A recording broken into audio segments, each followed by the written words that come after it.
পৃথিবীতে সবথেকে জানো তো দায়িত্বশীল জিনিসটা হচ্ছে মা হওয়া।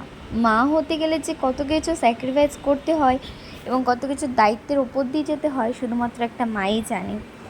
যবে থেকে মা হয়ে উঠেছি অনেক কিছু শিখেছি, অনেক কিছু প্রতিটা পদে পদে শিখছি।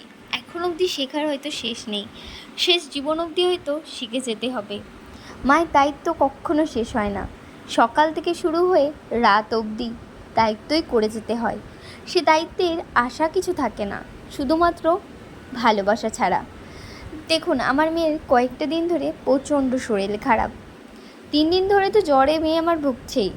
তারপরে ডাক্তার দেখানো হয় আমাদেরই লোকাল এলাকায়, কিন্তু মেয়ের যতক্ষণ জ্বরের ওষুধ খায় বা 1 থেকে 2 ঘন্টা জ্বর থাকে, তারপরে আর জ্বর থাকে না। 3 দিনের পর 4 দিন মেয়ে আমার সুস্থ ছিল। 5 দিনের দিন ক্যারেটে ক্লাসে নিয়ে যায়, সেই একই অবস্থায় জ্বর। তারপরে আবার সেই 5 দিন ভালো থাকে, তো 6 দিন ভালো থাকে, তো 7 দিনে আবার জ্বর। এই জ্বরের অবস্থাতে কী আর করব ভেবে না পেয়ে মেয়ের কষ্ট দেখে ছুটে চললাম মালদাতে। আমাদের মালদাতে পিকে মাঝি বলে একজন ডক্টর আছেন, উনি খুবই ভালো।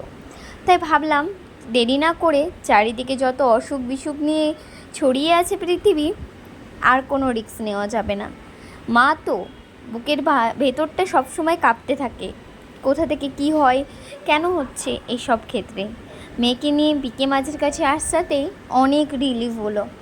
মানুষের অনেক রকম ভুলভ্রান্তি দূর করলাম, নিজের মনে যত প্রশ্ন ছিল সব মন খুলে ডাক্তারকে বললাম।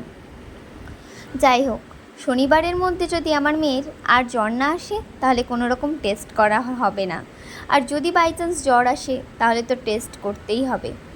এই ডাক্তারের কাছে অনেক ভিড় থাকে, লাইন পাওয়া তো ভাগ্যের কথা। যাই হোক, আমাদের ভাগ্যটা অনেকই ভালো এবং অনেকই ভালো, তাই ডাক্তারে দেখাও পেয়ে গেলাম। আর ফেরার পথে বাড়িতে আসার আগে মেয়েকে নিয়ে একটু রেস্টুরেন্টে গিয়েছিলাম। হয়তো এটার সাথে ওই ক্লিপটা সেট করতে পারলাম না, আমি পরের ভিডিওতে ওই ক্লিপটা অ্যাড করে দেবো। মেয়ের অনেক দিনের শখ, মা আমায় একটু পার্কে নিয়ে যাবে। আমরা তো থাকি ভিলেজে জায়গায়, এখানে থাকে না কোনো পার্ক, না কোনো আছে খেলার ময়দান। যাই হোক, একটা মাঠ আছে অবশ্যই, সেখানে আমার মেয়ে ক্যারেটে শিখতে চায়, ওই সেইটুকু খেলাধুলা করতে পারে সেটাই। তো মেয়েকে নিয়ে গেছিলাম সেই কারণেই। ওই রেস্টুরেন্টটাতে একটা দোলনা আছে, মেয়ে একটু সময় কাটালো, এই আর কি। ব্লগটা কেমন লাগলো জানিয়েন।